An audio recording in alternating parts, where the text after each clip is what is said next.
এই মস্তিষ্ক রয়েছে না, এই মস্তিষ্কর দাম গবেষকরা জানাচ্ছে, যদি বিজ্ঞানীরা জানাচ্ছে যদি বানানো যেত তাহলে 5,000 কোটি টাকা লাগতো এই মস্তিষ্ক বানাতে, তো এত সুন্দর হতো না। এই মস্তিষ্ক চালাতে যে বিদ্যুৎ লাগে এটাকে 2000 কোটি কিলো ওয়াট বিদ্যুৎ লাগে। একটা মস্তিষ্ক পুরো বাংলাদেশ চলে যাবে, আর কিছু বিদ্যুৎ বাইরের দেশে বিক্রি করে এই দেশ টাকা রোজগার করতে পারে। এই আপনি চিন্তা করেন যে শিরোপোষের এগুলো, একটা তারের হেডফোনকে পকেটে দেবেন আর বের করবেন, দেখবেন ছাড়াতে হচ্ছে, তাই না? জুড়িয়ে জানা এই পুরো শরীরের মধ্যে এরকম জড়ানো পেছনে যত শিরা আছে না, এই শিরাগুলোকে বলা হয় খুলে খুলে রাখা হলে 11 একর জমি লাগতো, 11 একর জমি লাগতো। কেন ইমাজিন আমাদের মধ্যে কি রয়েছে, পুরো শরীরে 650টা মাংসপেশি রয়েছে, যা ইনস্ট্রাকশন দেবেন তাই করবে। আজকে একবার ভেবে না কাল একটা বাইক কিনবেন, হন্ডা কিনবেন, আপনি বাইরে বেরোবেন দেখবেন সব বাইকের দিকে নজর যাবে, এই বাইকটা ভালো, এটা সুন্দর, মাইলেজ ভালো, কোনটা ভালো, কি দেখবো। যতক্ষণ না কিনবেন মস্তিষ্ক আপনাকে ছাড়বে না, ও চিন্তা করতে থাকবে। ঠিক সেরকম একটা কমেন্ট যখন দিয়ে দেবেন এই মস্তিষ্ক আপনাকে ওই কাজে এগিয়ে নিয়ে যাবে। পৃথিবীতে মানুষ না বেসিক নিডসগুলো ফ্রি পেয়ে গেছে।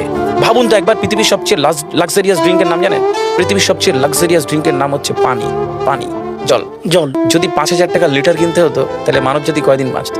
ফাইন, তো পৃথিবীর পানিকে ফ্রি করে দেওয়া হয়েছে।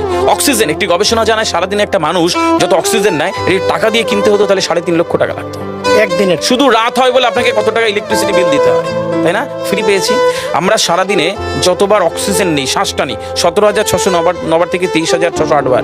এই যার একবার দমের কষ্ট সে জানে একবার শ্বাস নিতে কত।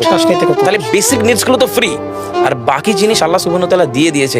আপনার আমার জন্মের সময় সব দিয়েছে, একটা উইল পাওয়ার ঢুকিয়ে দিয়েছে, যেটাকে বাংলা ইচ্ছা শক্তি বলে।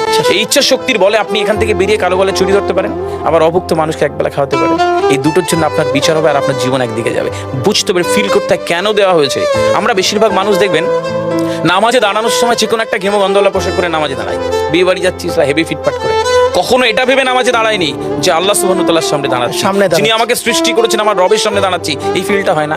আমি সিজদায় গিয়ে বলি সুবহানা রাব্বিয়াল আলা, ও ঢাকায় নামাজ পড়ছি আর ঢাকুরিয়াতে রয়েছে আমার মন, কেন মানে বুঝি না।